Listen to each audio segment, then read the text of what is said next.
Could it be the Empress resurfacing now? She's one of the people who could be in the know. But maybe we're just being a bit too paranoid.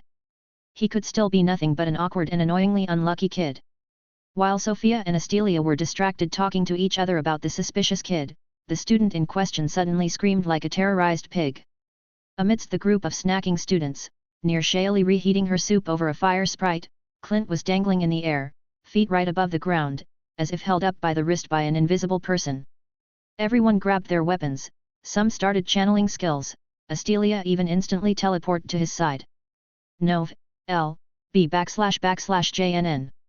Sofia shouted for everyone to stop and sit back down. She could already see the hem of the Priest of Death's robe reappearing. Slowly his masked, robed form revealed itself from the feet up.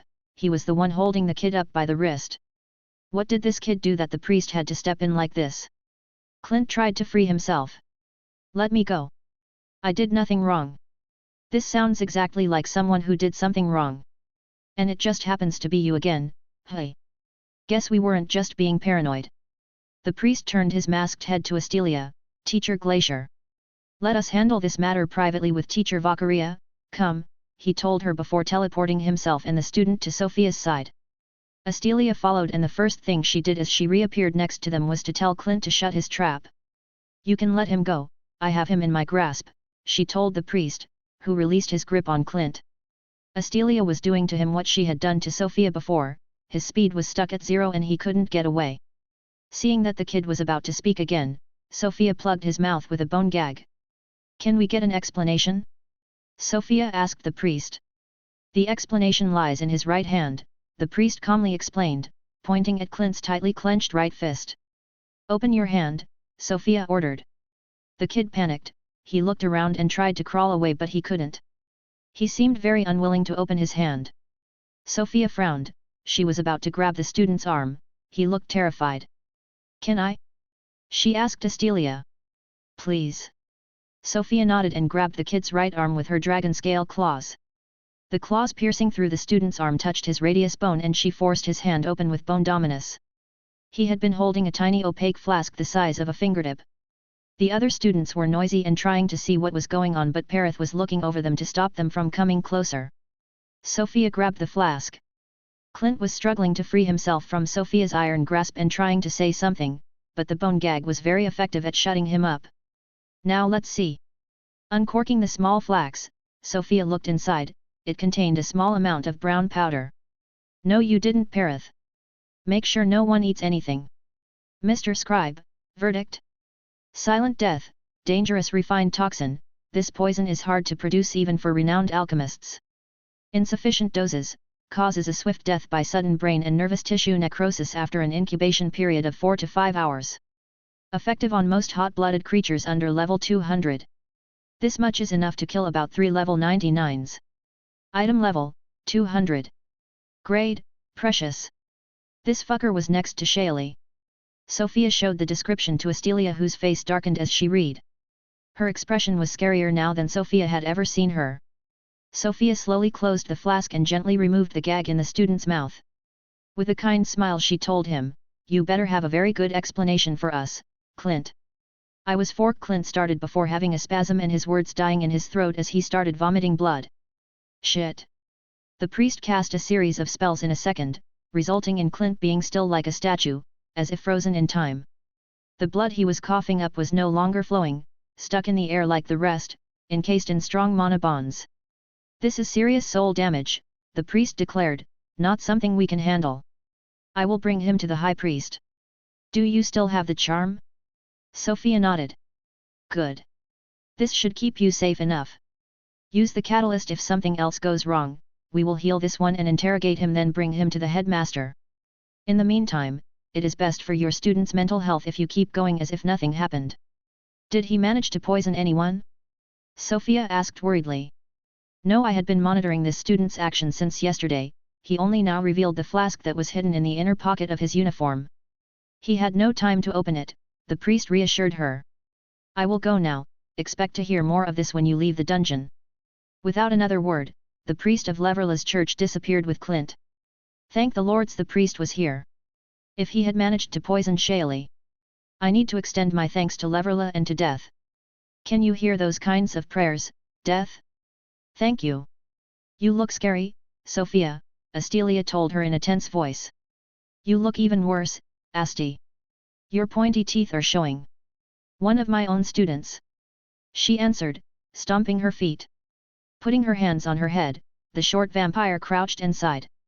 I need some blood. Sofia detached her eyes from Astelia and threw a worried glance at the curious and agitated students at the other side of the hall, still all held back there by an unmoving Perith staring down at them. How the fuck can I explain to them what just happened?